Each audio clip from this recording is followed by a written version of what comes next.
Hi, everyone. It's a ticket to Christ. We're talking about God, your defender. Thank you for tuning back in. We're in Genesis 20, and we're looking at when Abraham told Abimelech that Sarah was his sister, and he didn't complete the sentence and said, and his wife. And he did that because of the lack of fear in the land. Abraham didn't think they would value honesty, your forthrightness, or the full big picture, because when in his travels, he saw a lot.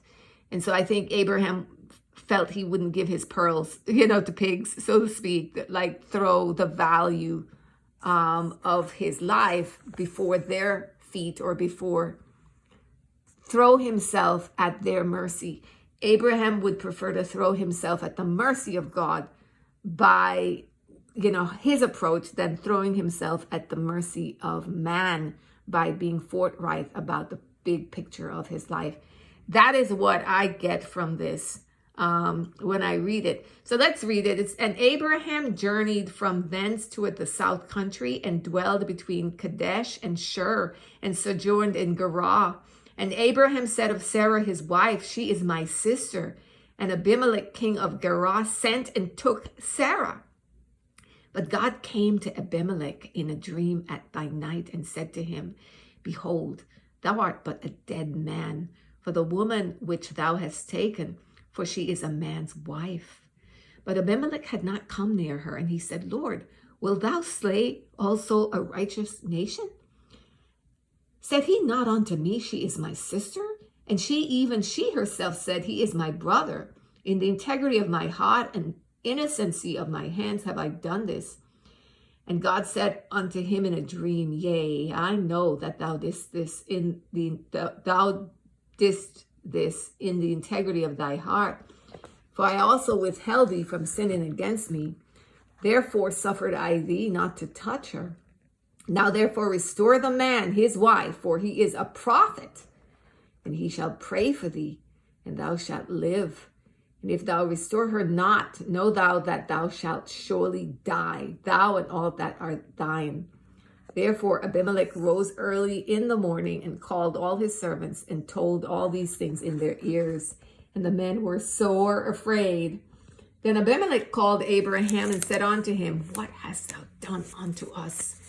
And what have I offended thee, that thou hast brought on me and on my kingdom a great sin? Thou hast done deeds unto me that ought not to be done. And Abimelech said unto Abraham, what sawest thou that thou hast done this thing? And Abraham said, because I thought, surely the fear of God is not in this place, and they will slay me for my wife's sake. And yet, indeed, she is my sister. She's the daughter of my father, but not the daughter of my mother, and she became my wife.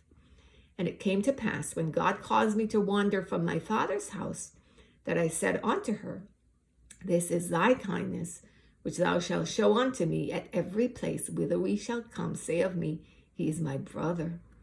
And Abimelech took sheep and oxen and maidservants and women servants and gave them unto Abraham, and restored him Sarah his wife. And Abimelech said, behold, my land is before thee. Dwell where it pleaseth thee. And unto Sarah he said, behold, I have given thy brother 1,000 pieces of silver. Behold, he is to thee a covering of the eyes. Unto all that are with thee, and with all other. Thus she was reproved. So Abraham prayed unto God, and God healed Abimelech and his wife and his maidservants, and they bare children. For the Lord had fast closed up all the wombs of the house of Abimelech because of Sarah, Abraham's wife. Amen. So it looks like they had been there quite a while for it to be obvious that the Lord had closed up the womb of, the house of Abimelech.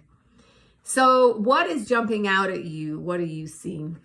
What are you hearing as you read this? First of all, verse 2, when Abimelech took Sarah, he didn't give Abraham anything at all. He just said, oh, your sister, bring her, let me get another wife. Because I see that when God rebuked Abimelech, and he's restoring Sarah back to Abraham. Verse 14, it says he took sheep and oxen, maidservants and women servants, and gave them to Abraham. So that I'm wondering if that's when Hagar was given to Sarah also.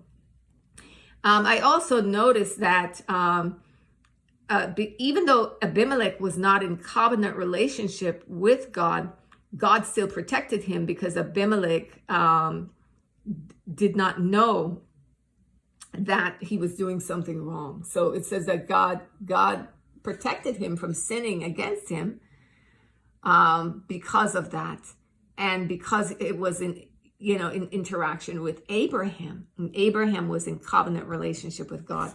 And again, we see that Abraham, verse 11 says, there is no fear of God in this place. That's what I thought. They're going to kill me. So this is how, when we travel, this is how we approach it, because we're not going to, throw our pearls at pigs, because they're not going to have any value in it anyway. So that I see how Abraham approached it, just really trusting that God would protect Sarah and protect him. Sarah herself trusting Abraham and just doing what he said to do.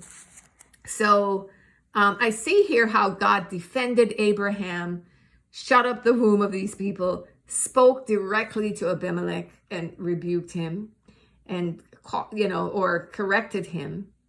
The word rebuke, I don't think that's correct. He said, well, he did, because he says, thou art a dead man, right? Thou art a dead man.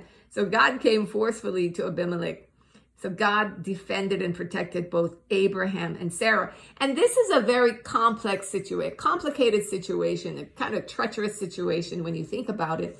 And a lot of times that's how we find ourselves navigating difficult, treacherous, complicated situations. There are no easy answers. You have to use wisdom. You don't want to sin. You're not trying to throw your pearls. You're trying to use good judgment. And sometimes we can make poor choices, right? And that, I think, is what Abraham did here. But even with that, God protected him and defended him from what was a bad choice and what could have caused a lot of damage to others, but also could have caused, damage to Sarah, his own wife. And so I think the takeaway from this is just seeing that when you're righteous, when you're right with God and you're walking with God, even when you make mistakes, when you stumble or you make a bad decision, God is able to deliver you from it, and does deliver you from it when you turn to him. So we can trust that God has our backs. We don't have to walk around fearful and tipping on our toes in life. We can walk our walk, knowing that we don't have to second guess a lot of times you can feel like you're second guessing what you do when it's a tough situation that you're dealing with, when it's complex, when you're dealing with different people who are opposing you, and you're trying to do the right thing, you're trying to be righteous before God. And if you make a bad step, or you misjudge something, or you do something that people don't agree with you about, you can be tempted to feel like you did something wrong. But you don't see this with Abraham. Abraham told him humbly, I didn't think you feared God, and I thought you were going to kill me for her, right? To take her. And so that's why we did it. That was our plan that we set up. And it turned out, God said, look, Abraham is a prophet, and Abraham was the one who prayed to God, and God healed Abimelech and his wife. And so I think that this is a good one to study through. Not to say, oh, well, I'm going to lie and get away with it. No, but it's seeing that if you have made mistakes, if you have stumbled in your life, and choices or decisions, or if you made a decision or choice that was tricky to make, to protect your wife, to protect yourself, or to protect the situation, but it kind of blew up in your face. You didn't mean it to, but it blew up in your face. God is able to deliver you and work through the details of that. In Romans 8, verse 28, it says, for we know that in all things, God works for the good of those who love him, who have been called according to his purpose. So we see God delivering Sarah and Abraham from this tricky situation and from a potentially daunting situation that happened to them as they were just trying to navigate life. Beloved, that is it from me. I hope you're doing well. Have a great day. Take care.